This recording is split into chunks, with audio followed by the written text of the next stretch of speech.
that east of Robertson 20 years ago was Ganze Schwarz. It was all African Americans, and like the Jews were west of Robertson, and they slowly Jews took one street in each direction as they, like a flood, like water starts moving slowly, and it pushed its way into this whole area. And it's still very much going now. So the Jews are even pushing east of La Cienega. They're pushing south of Pico Boulevard down towards 18th Street. Like there are a lot of Frum Jews between Airdrome and 18th Street, east of Robertson, south of Pico Boulevard. Wow, that was gangland. The 18th Street gang would hang out down there. That was gangland 20 years ago. You would see all the graffiti and everything. Yeah. The Jews moved into that area? Yeah. Wow. So far Jews have not gone south of 18th. That's pretty rare. That's still very black. But they've definitely pushed south of Airdrome. Okay. I remember like 20 years ago I went to, I was in front of Circuit City. Mm-hmm. The old Circuit City. It's not there anymore. But you know what that is? Ross. What street is that? La Cienega and 18th. And 18th. And some black guy walked in by me and he said, Jew boy, Jew boy, Jew, and he was like harassing me. I don't think that would happen today. Yeah. I think that's more Jewish now. Yeah. But to go to Staples back then, you had to go into a black neighborhood. Yeah. I don't think it's black anymore. And Jews are even pushing east of La Cienega now. So there are a whole bunch of families buying homes east of La Cienega, near Crescent Heights. And there's a Chabad shul on La Cienega that's like overflowing, at capacity with 200 people on a Shabbos morning. Is it still in a trailer? No, they've got their own building. They got their own building? Yeah. I went there when it was a trailer. Yeah, I've been there when it was a trailer too. I danced there. But now there are people buying homes, Frum Jews, buying homes east of La Cienega, right along Crescent Heights. So there's a whole movement east because the real estate's less expensive. And if Jews were to move from this neighborhood somewhere else, either west of Robertson or to Fairfax or Brea, they're generally going to sell to another Jew because we want to consolidate and create a Jewish stronghold. So that's how it works in real estate world. If you're a Frum Jew, you give your first priority to someone else who's a Frum Jew when you're selling your home. So Jews are like slowly pushing out the blacks, the real estate's going up. The Sikhs have been here for 20, 30 years, 40 years, and they're not going anywhere because they're relatively affluent. They own buildings and a lot of real estate in this neighborhood. So is that how they make their money? I'm not saying that's how they make their money, but they do own a lot of real estate. They do tend to be relatively high achieving, and they're here to stay. They're not moving out. So what else have you noticed about this neighborhood east of Robertson? We have more and more kosher restaurants, more and more Jewish Oh, we shops. talked about this during the interview. Yeah, this place is exploded with restaurants. It's unbelievable. You can't walk down the street now without bumping into kosher restaurants. I mean, it's just... And then a non-kosher restaurant will fold up and it'll be replaced by a kosher one. You saw Coco's went down? No. Coco's is gone. Yeah. Coco's was like a landmark. Yeah, it was like on Pico Boulevard. It was like a beacon of trafe on this street, and it's been here like my whole life. And I didn't think it was going anywhere because it's a big franchise, And it's gone. Coco's is gone.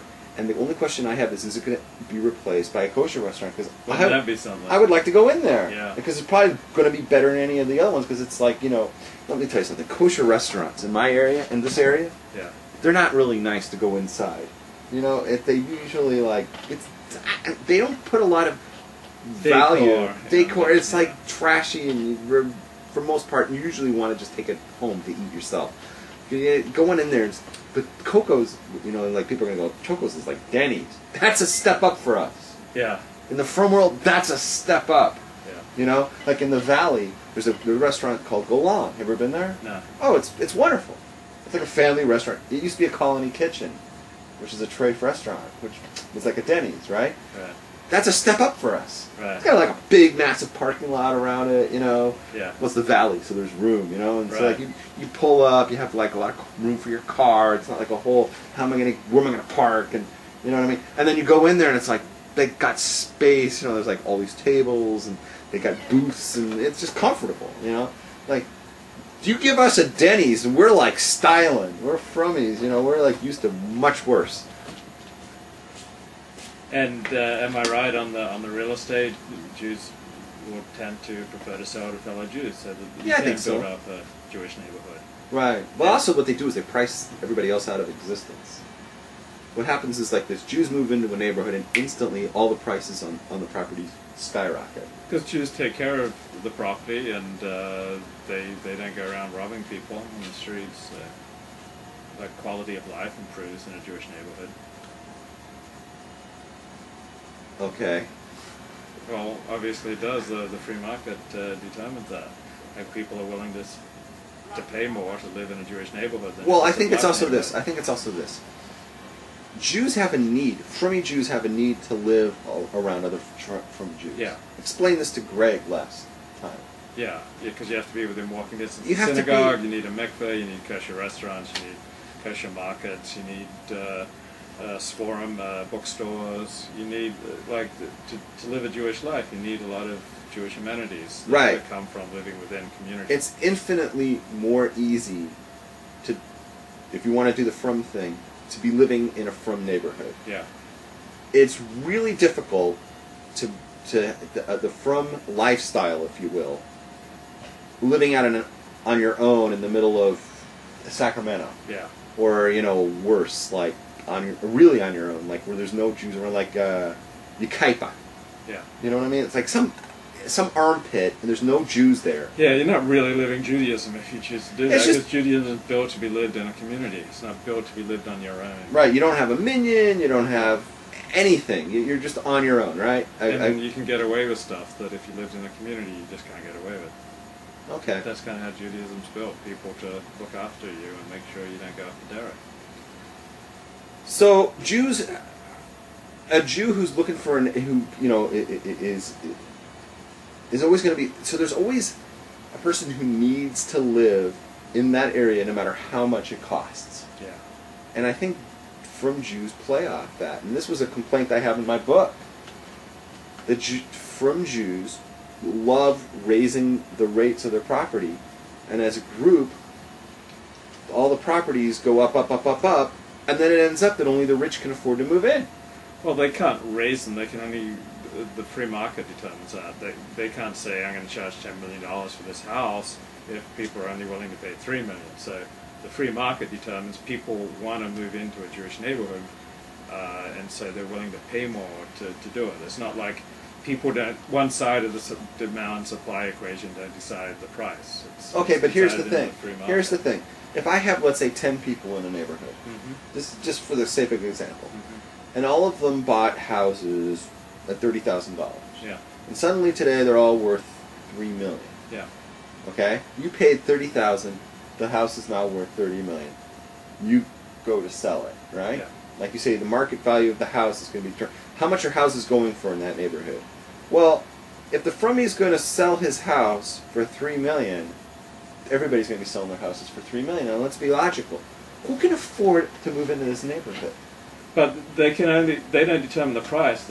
They have to meet the demand. If the guy says, I'm going to sell my house for $10 million, then and no one's willing to pay that, then no. But let's say like there are rich people that they can. Right. So that tells you there's a high demand for living in that neighborhood. No, it tells you that there's quite a few rich frummies. That's what it tells you. Well, it'd be the same like Gentiles have expensive areas. But here's my point. If those 10 people got together, they're all in the same shul, and they said, hey, listen, it's not fair that the only people that can move in here now are the filthy fucking rich. So why can't we just keep the prices down as a group?